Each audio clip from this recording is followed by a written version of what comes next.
Highrich company കൊടുക്കുന്ന ലാഭം കൊടുക്കൽ ശരിയാണോ? ലാഭം കൊടുക്കാൻ വേണ്ടി കമ്പനി എവിടെയായി കച്ചവടം നടത്തുന്നത്? എവിടെ നിന്നാണ് ലാഭം വരുന്നത്? ലാഭം ജനറേറ്റ് ചെയ്യുന്ന ഒരു വലിയ രീതിയിലുള്ള ബിസിനസ്സൊന്നും ഹൈറിച്ച് ചെയ്യുന്നില്ലല്ലോ. പിന്നെ എങ്ങനെയാണ് ലാഭം കൊടുക്കുന്നത്? നിങ്ങൾക്ക് ഇത് ഹൈറിച്ചിലുള്ള ആളുകൾ ജോയിൻ ചെയ്ത പൈസ തന്നെ എടുത്തു കൊടുക്കുമല്ലേ എന്നൊക്കെയുള്ള കുറച്ച് അതൊക്കെയാണല്ലോ മണി ചെയിൻ എന്നുള്ളൊരു പ്രശ്നത്തിലേക്ക് പിന്നെ എത്തിക്കുന്നത്. അപ്പം അതിൻ്റെ ഒരു എൻ്റെ പെർസ്പെക്റ്റീവ് എനിക്ക് മനസ്സിലായ കാര്യം പറയാണ്. ഇതിൻ്റെ നിയമവശങ്ങൾ ഞാൻ ഓൾറെഡി കുറച്ച് പറഞ്ഞിട്ടുണ്ട്, എന്നാലും പറഞ്ഞുതരാം. മണി ചെയിൻ എന്ന് പറഞ്ഞാൽ അവിടെ സാധനങ്ങൾക്കോ സേവനങ്ങൾക്കോ സ്ഥാനമില്ല. അവിടെ അങ്ങനെ ഒന്നുമില്ല.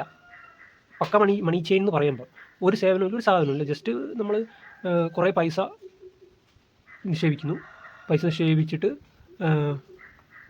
താഴെയുള്ള ആളുകളിൽ നിന്ന് പിന്നെ ആ പൈസ നമ്മൾ പൈസ നിക്ഷേപിക്കുന്നു, നമ്മളതിൽ അംഗമാവുന്നു, വീണ്ടും പുതിയ ആളുകൾ നമ്മൾ ജോയിൻ ചെയ്യിപ്പിക്കുന്നു, അതിൻ്റെ പൈസ അവരിടുന്ന പൈസയിൽ നിന്ന് കുറച്ച് പൈസ നമുക്ക് കിട്ടുന്നു. അത്രേ അവിടെ നടക്കുന്നു. അതിനെ മണി ചെയിൻ വിളിക്കാം. ഓക്കെ. ഇപ്പോൾ തന്നെ നിലവിൽ ഒരുപാട് മൾട്ടി ലെവൽ മാർക്കറ്റിംഗ് കമ്പനികൾ ഈ കേരളത്തിലോ ഇന്ത്യയിലോ ഉണ്ട്. 100 കണക്കിന് കമ്പനികളുണ്ട്. ഇവരെല്ലാം തന്നെ ഇത്തരത്തിൽ എന്താ പറയുക, സാധനങ്ങൾ ഇതിനകത്ത് ഉൾപ്പെടുത്തി, സാധനങ്ങളെന്ന് പറഞ്ഞു കഴിഞ്ഞാൽ മണി ചെയിൻ തന്നെ ചെയ്യുന്നവരുണ്ട്. മണി ചെയിൻ എന്ന് പറഞ്ഞാൽ അതായത് ഞാനൊരു കമ്പനിയുടെ വെബ്സൈറ്റ് എടുത്ത്, മൈ ലൈഫ് സ്റ്റൈൽ എന്ന് പറഞ്ഞ കമ്പനിയുടെ വെബ്സൈറ്റ് എടുത്ത് ഞാൻ ഇന്നലെ നോക്കി അവരുടെ പ്രൊഡക്റ്റിൻ്റെ, ഞാൻ ഈ പറയുന്നതിൽ എന്തെങ്കിലും കാര്യം വേണ്ടേ, അപ്പോൾ അതറിയാൻ വേണ്ടി ഞാൻ അവരുടെ വെബ്സൈറ്റിൽ നിന്ന് എടുത്ത് നോക്കുമ്പോൾ ഒരു സോപ്പ്, ഒരു സാധാരണ ഒരു ക്യൂട്ടി എന്നൊക്കെ പറഞ്ഞ സോപ്പൊക്കെ 20 രൂപയുടെ സോപ്പ്. ഈ 20 രൂപയുടെ സോപ്പിൻ്റെ വലിപ്പമുള്ള ആ സാധനം അതിൻ്റെ വില എന്ന് പറയുന്നത് അതിൽ 100 രൂപയാണ്. 100 രൂപ. 20 രൂപയ്ക്കും 15 രൂപയ്ക്ക് വരെ വിൽക്കുന്ന സാധനമുണ്ട്. നല്ല സോപ്പ്, ചന്ദ്രികേൻ്റെയൊക്കെ സോപ്പൊക്കെ നല്ല സോപ്പാണ്. അതിൻ്റെ വലിപ്പമൊന്നും ഒരു വ്യത്യാസമില്ല. കുറച്ച് മണം വ്യത്യാസം വരാം. പിന്നെ ഈ സോപ്പിൽ പതയാൻ ഉപയോഗിക്കുന്ന ഇൻഗ്രീഡിയൻ്റൊക്കെ ഏകദേശം സെയിമാണ്. പിന്നെ ഈ സോപ്പ് നമ്മൾ തേച്ചെന്ന് വെച്ചുകൊണ്ട് നമ്മുടെ തൊലി വെളുക്കാനൊന്നും പോകുന്നില്ല. സോപ്പ് തേക്കുമ്പോൾ അതിൻ്റെ ആ ഒരു സോപ്പ് രസം വെച്ച് പതയുണ്ടാകുന്നു, വേർപ്പ്, ചെളി എന്നിവ പോകുന്നു എന്നല്ലാതെ ഇതുകൊണ്ട് പിന്നെ അതിൻ്റെ മണം കുറച്ച് നേരം നിൽക്കും. അത്രയേ സോപ്പ് കൊണ്ടുണ്ടാകും ഒരു ഗുണം ഉണ്ടാകുന്നുള്ളൂ. അല്ലാതെ വേറെ ഒരു സ്കിൻ ബെനിഫിറ്റും ആ സാധനം കൊണ്ടില്ല. അതൊന്നാമത്തെ കാര്യം. അപ്പോൾ അതുകൊണ്ട് തന്നെ ആ സാധനം 20 രൂപയ്ക്കും 15 രൂപയ്ക്കും കൊടുക്കുന്നുണ്ട്. അതേ സാധനം അതിന് ചിലപ്പോൾ കുറച്ച് മണം കൂടുതലുണ്ടാവാം, അത്രയും. അപ്പോൾ അതിന് 100 രൂപ. ഈ 100 രൂപയ്ക്ക് ഈ സോപ്പ് വാങ്ങിയാൽ എന്താ കിട്ടുക? ഇത് തന്നെ കിട്ടും. അപ്പോൾ ഈ ബാക്കി 80 രൂപ എന്തിനാ? ഈ ബാക്കി 80 രൂപ എന്തിനാ? ആ 80 രൂപ സിമ്പിളാണ്. അത് വിറ്റവന്, അത് നിങ്ങൾക്ക് തന്നവന് ഒരു 30 രൂപ 40 രൂപ കിട്ടും. ആ സോപ്പ് വിൽക്കുമ്പോൾ, ഒരു സോപ്പ് വിൽക്കുമ്പോൾ അവർക്ക് കിട്ടും. ആ സോപ്പ് വിറ്റതിൻ്റെ ഫലമായിട്ട് അവർക്ക് കിട്ടിയ 40 രൂപ കൂടാതെ ആ വിറ്റ ആളെ കമ്പനിയിൽ ജോയിൻ ചെയ്യിപ്പിച്ച ആൾക്ക് ചിലപ്പം 20 രൂപ കിട്ടും. അതിൻ്റെ മേലോട്ട് 10 രൂപ കിട്ടും. അതിൻ്റെ മേലോട്ട് 10 രൂപ കിട്ടും. 5 രൂപ കിട്ടും. കമ്പനിക്ക് ഒരു 20 രൂപ 30 രൂപ, അങ്ങനെ ഉള്ളൊരു ഡിവൈഡിങ്. അതിൽ 20 രൂപ എന്ന് പറയുന്ന കമ്പനിയുടെ ചിലപ്പോൾ അതിന് 10 രൂപയായിരിക്കും ചിലപ്പോൾ അതിൻ്റെ പ്രൊഡക്ഷൻ കോസ്റ്റ് എന്ന് പറയുന്നത്. ബാക്കി എല്ലാം കൂടി ഒരു 15 രൂപ അതിൽ ഒരു സോപ്പിൻ്റെ മുടക്ക് മുതൽ ഒതുങ്ങും. അതാണ് 100 രൂപയ്ക്ക് കൊടുക്കുന്നത്. ശരി, 20 രൂപ കൂട്ടിയാലും ബാക്കി 80 രൂപ ഇതിൽ കമ്പനി ഒരു 20 രൂപ കൂടെ ലാഭം എടുത്താലും ബാക്കി മൊത്തം ഈ നെറ്റ്വർക്കിൽ കൊടുക്കും. ഇതിൽ എന്തിനാണ് ഈ സാധനം, ഈ സോപ്പിൻ്റെ കാര്യം എന്താ? ഈ സോപ്പിൻ്റെ സ്ഥാനം എന്താ ഇവിടെ? ഈ സോപ്പ് ഇതിനെ മണി ചെയിൻ അല്ലാതാക്കാൻ വേണ്ടിയിട്ടുള്ള ഒരു മെറ്റീരിയൽ മാത്രമാണ് ആ സോപ്പ് അവിടെ നടത്തുന്നത്. മണി ചെയിൻ തന്നെയാണ്. പക്ഷേ പറഞ്ഞിട്ട് കാര്യമില്ല. അങ്ങനെ പ്രൊഡക്റ്റ് സെയിൽ ഉണ്ടെങ്കിൽ, പ്രൊഡക്റ്റ് നിങ്ങൾ വിൽക്കുന്നുണ്ടെങ്കിൽ, നിങ്ങൾ ചെയ്യുന്നത് ഈ രീതി ചെയ്താലും, ഈ സോപ്പിന് 300 രൂപ ഇട്ടാലും 500 രൂപ ഇട്ടാലും ഈ ചെയ്യുന്നത് മണി ചെയിൻ അല്ല. ഇതുപോലെ ഈ നാട്ടിൽ, ഈ രാജ്യത്ത് 100 കണക്കിന് കമ്പനികൾ നിലവിൽ ഇപ്പോഴും ഒരു കുഴപ്പമില്ലാതെ പ്രവർത്തിക്കുന്നുണ്ട്. അവർക്കൊന്നും ഒരു കുഴപ്പം വരത്തുമില്ല. കാരണം അവർ പ്രൊഡക്റ്റ് സെല്ല് ചെയ്യുന്നുണ്ട്. അത് സെല്ല് ചെയ്യുന്നതിനുള്ള മുതൽ മുടക്കും മറ്റു വരുമാനമാണ് ആൾക്കാർ കൊടുക്കുന്നത്. പിന്നെ അതൊന്നും തെറ്റാണെന്ന് ഞാൻ പറയുന്നില്ല. അവർ വേണമെങ്കിൽ വാങ്ങിച്ചാൽ മതി. സോപ്പൊക്കെ വേണമെങ്കിൽ വാങ്ങിച്ചാൽ മതി. 100 രൂപയ്ക്ക് സോപ്പ് വേണമെങ്കിൽ വാങ്ങിക്കുന്നവന് മറ്റവന് 10 രൂപ കിട്ടുന്നതുകൊണ്ട് എന്താ കുഴപ്പം? അതുകൊണ്ട് അതിൻ്റെ പ്രോഫിറ്റ് കിട്ടുന്നതുകൊണ്ട് കുഴപ്പമൊന്നുമില്ല. ഓക്കെ. അപ്പം അത് ആ രീതിയിൽ അങ്ങനെ പറയാം. അപ്പം മണി ചെയിൻ എന്ന് പറയുന്നത് ഒരു പ്രൊഡക്റ്റും ഇല്ലെങ്കിൽ മണി ചെയിൻ എന്ന് പറയുന്നു. പക്ഷേ അതേ കാര്യം തന്നെ നല്ല വില കൂട്ടിയ പ്രൊഡക്റ്റ് 100 രൂപ 200 രൂപയ്ക്കൊക്കെ ഒരു പേസ്റ്റ്, ചെറിയ ഷാമ്പു ഒക്കെ ഈ 300-400 നല്ല പളുവളുത്ത കളർ ബോക്സിലൊക്കെ ഇട്ട് വിറ്റാൽ അത് ജെനുവിൻ കമ്പനിയായി മാറും. അപ്പം ഇത് രണ്ടും ഹൈറിച്ച് ചെയ്യുന്നില്ല എന്നുള്ളതാണ് ഈ ഉദ്യോഗസ്ഥരുടെ ഇടയിലുള്ള കൺഫ്യൂഷനും ഇതിൽ പരാതി ഇങ്ങനെ കേസ് വരാനൊക്കെ കാരണം അതൊക്കെ തന്നെയാണ്. അപ്പോൾ ഹൈറിച്ച് എന്താണ് ഇവിടെ ഇതിൻ്റെ ഉള്ളിൽ ചെയ്യുന്നത്? ഞാൻ പറഞ്ഞു ഓൾറെഡി, ഇങ്ങനെ നെറ്റ്വർക്ക് വഴി. അപ്പം അങ്ങനെ പൈസ കൂടുതൽ ആളുകൾക്ക് ഡിവൈഡ് ചെയ്ത് കൊടുക്കുന്നതൊക്കെ അത് അവരുടെ ഇഷ്ടം. അവിടെ ഒരു സേവനം നടക്കണം. നടന്നാൽ മാത്രമേ അത് ലീഗലാവൂ എന്നുള്ള ഒരു കാര്യം. അപ്പോൾ ഹൈറിച്ചിൻ്റെ കാര്യം വരുമ്പോൾ, ഇന്ത്യ പോലുള്ള ഒരു രാജ്യത്ത് ഈ 80 രൂപയുടെ 100 രൂപയുടെ സോപ്പ് വിൽക്കുന്ന പരിപാടിക്ക് വലിയ ആയുസില്ല. കാരണം ഇവിടെയുള്ള 80% ആളുകളും 15 രൂപയുടെയും 20 രൂപയുടെയും സോപ്പ് മേടിക്കുന്നവരാണ്. സോപ്പ് എന്ന് പറയുന്നത് ഏറ്റവും ചെറിയ ഉദാഹരണമാണ്. ഇനി 15 രൂപയുടെ 20 രൂപയുടെ അല്ലെങ്കിൽ ചിലപ്പോൾ ചിലർ 30 രൂപയുടെ മേടിക്കുന്നവരായിരിക്കും. ഓരോരുത്തരുടെ ലൈഫ് സ്റ്റൈൽ കാറ്റഗറിയാണ് പറയുന്നത്. Middle class, lower class, poor, upper class എന്നൊക്കെ പറയുന്ന തരത്തിൽ. അപ്പം ഓരോ പ്രൊഡക്റ്റുകൾ അവരുടെ കൺസ്യൂമർ പർച്ചേസിൻ്റെയും ഒക്കെ സ്റ്റാൻഡേർഡും ക്വാളിറ്റിയും അതിനുവേണ്ടി അവർ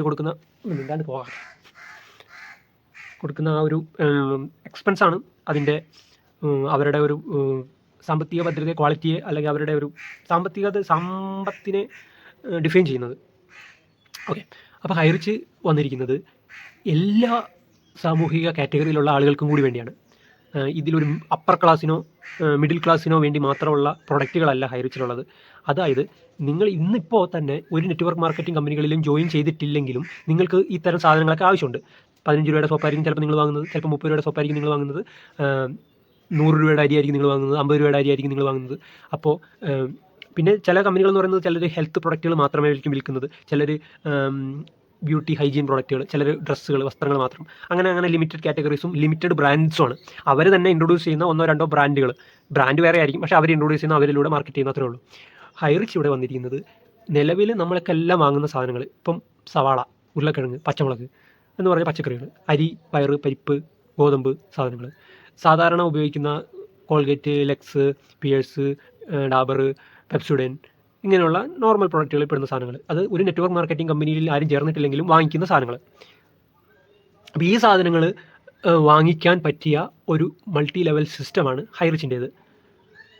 അപ്പോൾ അവിടെ ഹൈറിച്ചിനൊരു കാര്യമുണ്ട്, ഒരു സംഭവം എന്താണെന്ന് വെച്ചാൽ ഇത്രയും സാധാരണപ്പെട്ട പ്രൊഡക്റ്റുകൾ വിൽക്കും. അതാണ് നമ്മുടെ നാട്ടിലുള്ള മെജോറിറ്റി ഓഫ് ആളുകൾക്ക് ആവശ്യം. പക്ഷേ ആ സാധനങ്ങൾ വാങ്ങുന്നതിലൂടെ ഒന്നും ഒരു നെറ്റ്വർക്ക് മാർക്കറ്റിംഗ് സംഭവം ഒന്നും ചെയ്യാൻ പറ്റില്ല. കാരണം ഇത്രയും വലിയ ഒരു ഡെവലപ്മെൻറ്റ് നടക്കണമെങ്കിൽ, ഒരു കമ്പനിയൊക്കെ വളർന്ന് വലുതാവണമെങ്കിൽ നല്ല പൈസ വലിയ രീതിയിൽ 100 രൂപയ്ക്കൊക്കെ സോപ്പ് വിറ്റിട്ട് ബാക്കി 80 രൂപയ്ക്ക് കമ്പനി സ്വന്തം 50 രൂപയ്ക്ക് ലാഭം എടുത്തിട്ട് അത് വെച്ചിട്ടാണ് ഈ കമ്പനിയൊക്കെ വലുതാവുന്നത്.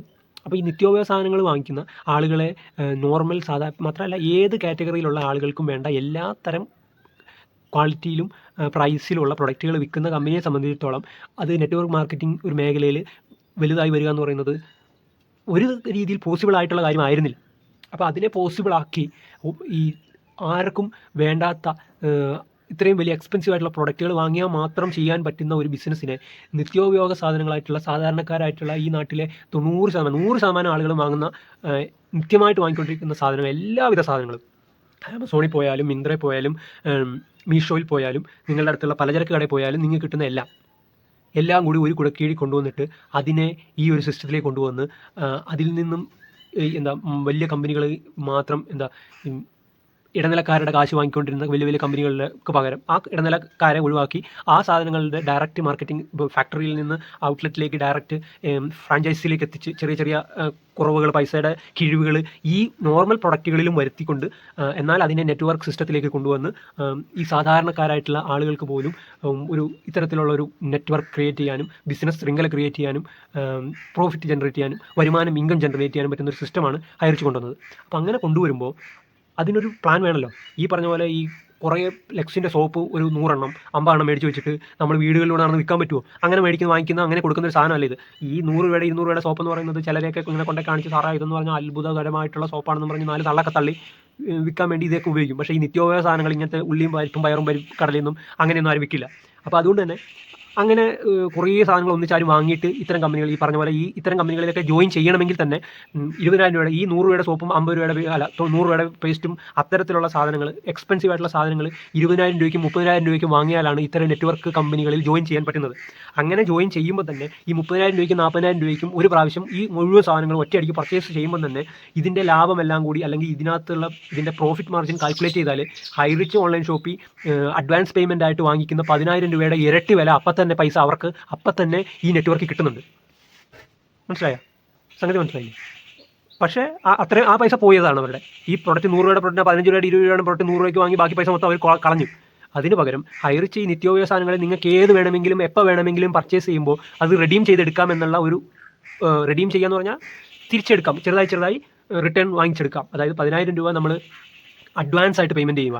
അതായത് സാധനങ്ങൾ വാങ്ങിക്കുന്നതിന് മുമ്പ് ആ സാധനങ്ങൾ വാങ്ങിച്ചാൽ തിരിച്ചെടുക്കാവുന്ന രീതിയിൽ അഡ്വാൻസ് ആയിട്ട് നമ്മൾ 10,000 രൂപ കൊടുക്കുന്നു. 10,000 രൂപയുടെ എത്ര കൂപ്പൺ വേണമെങ്കിലും നമുക്ക് വാങ്ങാം. അത് നമ്മുടെ ഇഷ്ടം. അത് കമ്പനിക്ക് പറയാൻ പറ്റുമോ ഇത്ര 10 കൂപ്പണേ വാങ്ങാവൂ അല്ലെങ്കിൽ 1 കൂപ്പണേ വാങ്ങാവൂ എന്ന് പറയാൻ പറ്റില്ല. അത് എത്ര കൂപ്പൺ വാങ്ങുന്നത് കസ്റ്റമറുടെ ഇഷ്ടമാണ്. അത് കസ്റ്റമർക്ക് വാങ്ങാം. അങ്ങനെ വാങ്ങിച്ചുകൊണ്ട് നമുക്ക് ഈ മൾട്ടി ലെവൽ സിസ്റ്റത്തിലേക്ക് ജോയിൻ ചെയ്യാം. മറ്റ് കമ്പനികളെല്ലാം ചെയ്യുന്ന പോലെ തന്നെ ഇതിനെ പ്രൊമോട്ട് ചെയ്ത് മറ്റാളുകൾ ഈ അഡ്വാൻസ് ആയിട്ട് പേയ്മെൻറ്റ് ചെയ്യുമ്പോൾ അതിനകത്ത് അതിൻ്റെ കമ്മീഷനും കാര്യങ്ങളൊക്കെ വാങ്ങിച്ചെടുക്കാം. മറ്റു കമ്പനികൾ ചെയ്യുന്ന അത് തന്നെ. പക്ഷേ ഈ സാധനങ്ങൾ ഈ 500 രൂപയുടെ 1000 രൂപയുടെയും വിലയില്ലാത്ത സാധനങ്ങൾ ഒറ്റയടിക്ക് വാങ്ങിച്ച് കാണിക്കുന്നതിന് പകരം അവരത് അഡ്വാൻസ് ആയിട്ട് പേയ്മെൻറ്റ് ചെയ്ത് വെക്കുന്നു. നമുക്ക് ആവശ്യമുള്ളപ്പോൾ വാങ്ങിച്ച് റെഡീം ചെയ്യുന്നു. ഇതേ ഈ ഒരു സാധാരണ സാധനങ്ങളെ ഈ വലിയ മാർജിൻ ഇല്ലാത്ത സാധനങ്ങളെ ഈ നെറ്റ്വർക്കിലേക്ക് കൊണ്ടുവരുമ്പോൾ ആ ബിസിനസ്സിനെ ഡെവലപ്പ് ചെയ്യാനും കാര്യങ്ങൾക്കും ഇങ്ങനെ ചെയ്യാൻ പറ്റൂ. പിന്നെ ഈ ഗവൺമെൻറ് തന്നെ ഈ അഡ്വാൻസ് പേയ്മെൻറ്റ് അല്ലെങ്കിൽ കൺസൈൻമെൻറ്റ് അഡ്വാൻസ് എന്ന് പറഞ്ഞ ഒരു സിസ്റ്റം കൊണ്ടുവന്നിട്ടുള്ളത് ബിസിനസ്സിനോ വ്യക്തികൾക്കോ അവരവരുടെ ബിസിനസ്സുകളോ ചെറിയ ചെറിയ സംരംഭങ്ങളോ ഡെവലപ്മെൻറ്റിനെ സഹായിക്കുന്ന രീതിയിൽ ഉപകരിക്കാൻ വേണ്ടിയാണ് ഈ കൺസൈൻമെൻറ്റ് അഡ്വാൻസ് എന്ന് പറഞ്ഞ ഒരു സിസ്റ്റം തന്നെ ഇവിടെ ഉള്ളത്. അപ്പോൾ ആ സിസ്റ്റത്തെ അതങ്ങനെ തന്നെ ഉപയോഗിക്കുന്നതാണ് ഇവിടെ ഈ പറയുന്ന തെറ്റ്. പിന്നെ ഇപ്പോൾ ഞാൻ പറഞ്ഞു, അപ്പം അഡ്വാൻസ് ആയിട്ട് പേയ്മെൻറ്റ് ചെയ്യുന്നു എന്ന് പറഞ്ഞാലും സംഗതി സാധനം വാങ്ങിച്ച് തീർക്കാവുന്ന പൈസയാണ്.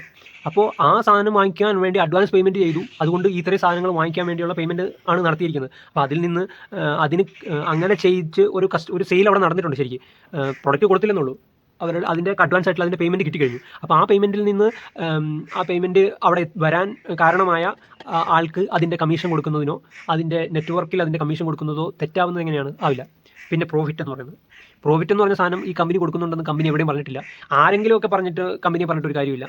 കമ്പനി ഈ കൺസ്യൂമർ അഡ്വാൻസ് 10,000 രൂപയുടെ കൂപ്പൺ ഇപ്പോൾ ഹൈറിച്ച് എന്ന് പറഞ്ഞ കമ്പനിയിലേക്ക് ജോയിൻ ചെയ്യാൻ ഇനി ബാക്കി വേറെ വീഡിയോ ചെയ്യാം. അപ്പോൾ ഇത്രേ പറയാനുള്ളൂ. ഇത്രയും കാര്യങ്ങൾ മനസ്സിലായെന്ന് വിചാരിക്കുക. ഇനി പ്രോഫിറ്റ് എന്ന് പറഞ്ഞ ആ ഒരു വിഷയത്തിലുള്ള വീഡിയോ വേറെ ഒന്നായിട്ട് ചെയ്യാം. അപ്പം എനിക്കറിയാവുന്ന എൻ്റെ മനസ്സിലുള്ള ഞാൻ പഠിച്ചിട്ടുള്ള ഇതിനെക്കുറിച്ച് എനിക്ക് മനസ്സിലായിട്ടുള്ള കാര്യങ്ങൾ ഞാൻ ഓപ്പണായി അങ്ങനെ തന്നെ പറയുന്നു എന്നുള്ളതാണ്. അത് അങ്ങനെ തന്നെയാണ് എന്നുള്ളതാണ് സത്യവും. പിന്നെ അത് മനസ്സിലാവാത്തവർ ഇവൻ പറയുന്നതൊന്നും ഇവന് മനസ്സിലാവുന്നില്ല എന്നുള്ള കമൻറ്റ് ഇടുന്ന ചിലരുണ്ട്. അത് നിങ്ങൾക്ക് എനിക്ക് മനസ്സിലാവുന്നില്ല എന്ന് സ്വയം അങ്ങ് പറഞ്ഞാൽ പോരെ. ഇവന് മനസ്സിലാവുന്നില്ലെന്ന് പറയുന്നത്, അതായത് സ്വയം പൊട്ടനാണെങ്കിൽ പോലും ആ പൊട്ടത്തരം മറ്റൊരാളുടെ തലയിലേക്ക് അടിച്ചേൽപ്പിക്കുന്ന ഒരു ഭയങ്കര അവരുടെ ഗതികേട്. അവർക്ക് അതിനുള്ള മൂളയെ ഇതിനകത്തുള്ളൂ. കഞ്ഞിയാണ് ഇതിൻ്റെ ഉള്ളിലുള്ളതെന്നുള്ളതാണ് കാരണം. ഇതിൻ്റെ ഉള്ളിൽ കഞ്ഞി വെച്ചുകൊണ്ടിരിക്കുന്നവർക്ക് ഞാൻ പറയുന്നത് മനസ്സിലാവില്ല. അതുകൊണ്ട് നിങ്ങൾ എന്നെ പറഞ്ഞിട്ടൊരു കാര്യമില്ല. Okay, by.